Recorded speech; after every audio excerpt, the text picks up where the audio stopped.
सच्चाई सच छुपने नहीं देंगे। नमस्कार आदाब, मैं हूं हाफिज़ गुलाम सरवर और आप देख रहे हैं देश की सच्चाई। पिछले कई दिनों से बेगूसराय के अलग अलग विधानसभाओं से मैंने आपको ग्राउंड रिपोर्ट भी दिखाया और कई प्रत्याशियों से भी रूबरू कराया। इस समय मैं मटिहानी विधानसभा में हूं और हमारे सामने हैं मटिहानी विधानसभा से एलजेपी के प्रत्याशी राजकुमार सिंह जी।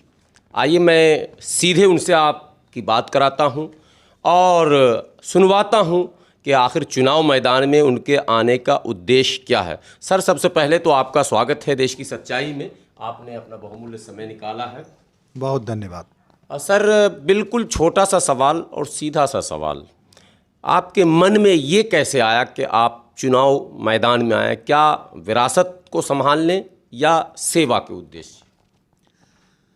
देखिए, विरासत में मेरी कहीं राजनीति नहीं है। आप पता नहीं आपको कहाँ से लगा कि विरासत संभालने मैं आया हूँ राजनीति में।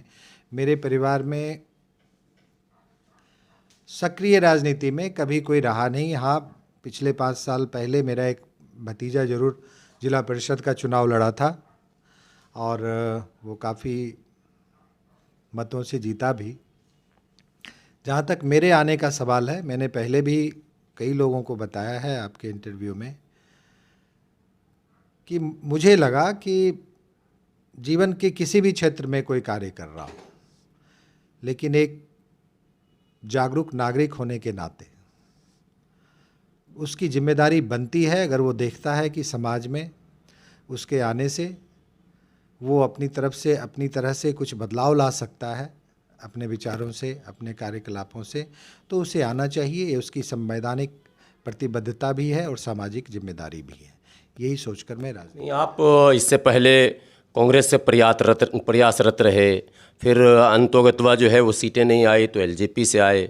मतलब एम तो था ही लड़ना। क्या लग रहा था आपको कि कौन सी ऐसी समस्या है जिससे आप चिंतित थे कि नहीं, मैं अगर प्रतिनिधित्व करूंगा तो उसका समाधान मैं कर सकता हूं? आपकी नज़र में प्रमुख समस्या क्या है इस विधानसभा में? आपके सवाल में ही आपका जवाब है कि आपने कहा पहले आपने कांग्रेस से प्रयास किया, फिर आप एलजेपी से आए। हाँ, निश्चित रूप से मैंने कांग्रेस से प्रयास किया था, लेकिन कांग्रेस की सीट वहाँ पे रही नहीं। उसके बाद मुझे एलजेपी से लड़ने का मौका मिला और इन सब के पीछे यही था कि मैं मटिहानी का हूँ और मटिहानी में मैंने देखा कि आज तक पिछले 15 वर्षों में विकास के नाम पे कुछ भी नहीं हुआ। विकास की जहाँ तक बात हुई, जब मैं लोगों से मिलता था, बातें करता था, तो मैं पूछता था यहाँ स्कूल नहीं बना, कोई भी कॉलेज अच्छे नहीं हुए लड़कियों के लिए, या डिग्री कॉलेज नहीं हुआ, कोई स्वास्थ्य की अच्छी व्यवस्था नहीं है, सड़कें बदहाल हैं, आप कहीं पे जा नहीं सकते हैं। तो लोग हमेशा कहते थे कि जो वर्तमान विधायक हैं वो हमेशा लोगों को कंबल बांटते हैं, नारियल बांटते हैं और लोग खुश हैं।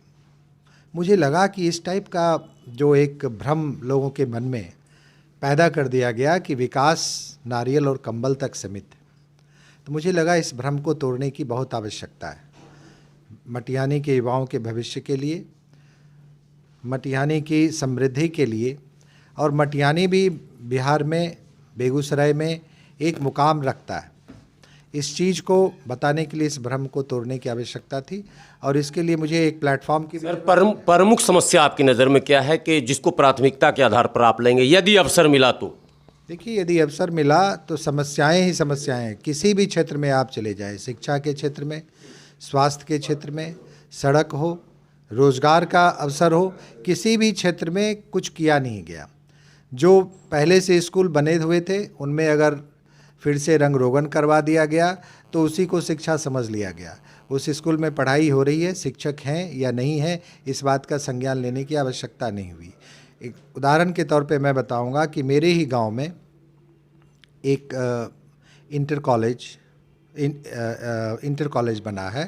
पहले से ही स्कूल था, उसमें +2 की पढ़ाई के लिए बिल्डिंग बना। आज मुझे लगता है 5 साल हो गए हैं उसमें पढ़ाई शुरू नहीं हुई, क्योंकि वहाँ पे शिक्षक नहीं है।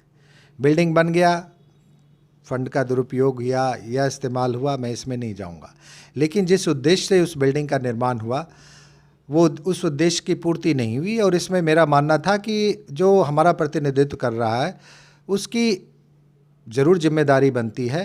यदि वो शिक्षा के महत्व को समझ रहे होते तो उस बिल्डिंग का सदुपयोग हो रहा होता। सर एक सवाल है, अब तो आपको अनुभवी कहा ही जाएगा चूँकि आयु के हिसाब से भी और तमाम, आपको क्या लगता है आप जनता का विश्वास किन मुद्दों पर जीत सकते हैं? क्योंकि राजनीति अभी आपने बताया उलझी हुई चीज़ है, कोई कम्बल पर कोई अन्य चीज़ों पर आकर्षित हो रहा है। ऐसे चुनौतीपूर्ण वातावरण में आप कैसे मतदाता का विश्वास जीतेंगे? क्या है रोड मैप? कोई चुनौती नहीं है।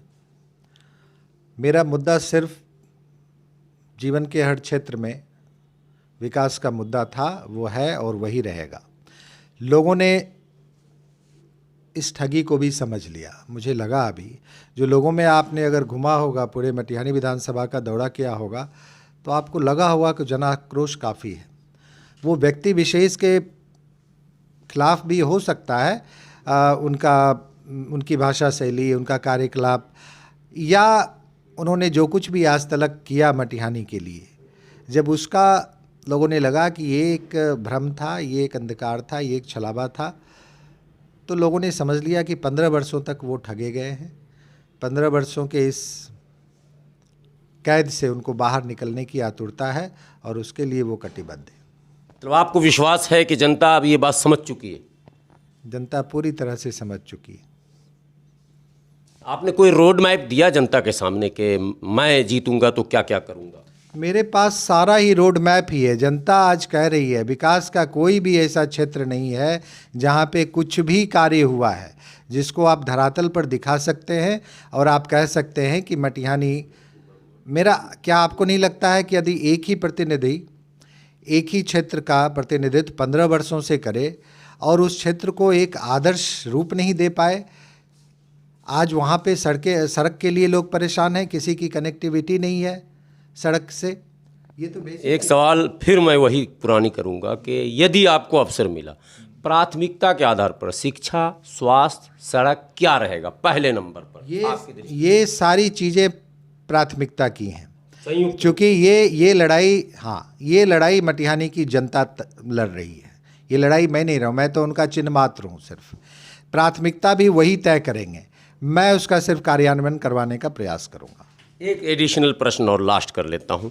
चल रहा गठबंधन का दौर, 3-4 गठबंधन से आपका मुकाबला है और मुझे लगता है कि आप बिल्कुल अभी इस मामले में अकेले पड़ रहे हैं, तो आप क्षेत्र को फोकस करेंगे या चुनाव बाद के जो माहौल बनेंगे उस पर आपका फोकस? देखिए, कोई मुकाबला नहीं है मटिहानी में। अगर आप सोचेंगे तो मुकाबला कोई है ही नहीं। मटिहानी का मुकाबला मटिहानी का विकास और मटिहानी के लोग और उनके विकास के बीच की जो दीवार खड़ी है उसको हटाने का मुकाबला है।